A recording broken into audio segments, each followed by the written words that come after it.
Hello, എല്ലാവർക്കും സുഖമല്ലേ? എല്ലാവരുടെയും ലഞ്ച് ബോക്സിൻ്റെ പരിപാടിയൊക്കെ കഴിഞ്ഞ് പിള്ളേരെയും ചേട്ടന്മാരെയൊക്കെ സ്കൂളിലും കോളേജിലും ജോലി സ്ഥലത്തും ഒക്കെ വിട്ടിട്ടുണ്ടല്ലേ. ഞാൻ എൻ്റെ ഒരു ലഞ്ച് ബോക്സ് പാക്കിംഗ് ആണ്.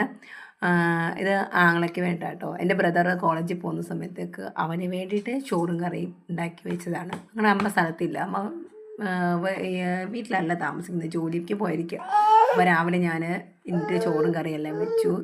നല്ല ചൂട് കുത്തരി ചോറ് വെച്ചു, നല്ല ബീൻസ് വറുത്ത് തോരൻ വെച്ചു. ഇതിനിടയ്ക്ക് എൻ്റെ പാലിൻ്റെ അവിടെ പിടിച്ച് ഒരാളായിട്ട് കളിക്കുന്നുണ്ട്. അപ്പോൾ തട്ടി നിൽക്കുന്ന കാരണം കയ്യിന് കുറച്ച് ചോറും കറിയും താഴെ. ഞാൻ പിന്നെ അത് അപ്പം തന്നെ ക്ലീൻ ചെയ്തു. അല്ലെങ്കിൽ പിന്നെ അവിടെ ഇട്ട് കഴിഞ്ഞാൽ പിന്നെ നടക്കത്തില്ല. എന്താ വെച്ചാൽ അവന് പിന്നെ അംഗനവാടിയിലും പോയി, അല്ലോ അംഗനവാടിയിലും പോയി, ആങ്ങളെ കോളേജിലും പോയി കഴിഞ്ഞാൽ പിന്നെ ഞാനും ആദ്യമുള്ളൂ. അവനാണെങ്കിൽ ഒരു ശകലവും താഴെ നിൽക്കത്തില്ല. പിന്നെ ഞാൻ കുറച്ച് മാങ്ങാക്കറി വെച്ചു.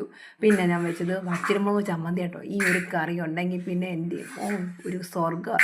ദോശയ്ക്കും ഇഡ്ഡലിക്കും അതുപോലെ തന്നെ ചോറിനും ഒക്കെ എനിക്ക് ഈ കറി ഭയങ്കര ഇഷ്ടം കേട്ടോ. ഈ ഒരു ചമ്മന്തി ഒരു മീൻ വറുത്തും ഉണ്ടെങ്കിൽ പിന്നെ എനിക്കൊരു കറിയും വേണ്ട, അത്രയും ഇഷ്ടമാണ്.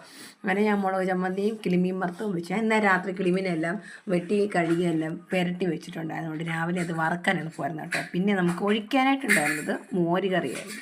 മോര് കറി ഞാൻ തേങ്ങ ചേർക്കാതെ മോര് കറി വെച്ച്. കാര്യം ഇവിടെ എനിക്ക് ഒഴിക്കുന്നതിനോട് വലിയ താല്പര്യം. എനിക്കും തോരനും മെഴുക്കുട്ടിയൊക്കെ ഇഷ്ടം കേട്ടോ. അപ്പോൾ നിങ്ങൾക്കൊക്കെ എന്തായിരുന്നു ഇന്നത്തെ കറികളൊന്ന് കമൻറ്റ് ചെയ്യണം കേട്ടോ.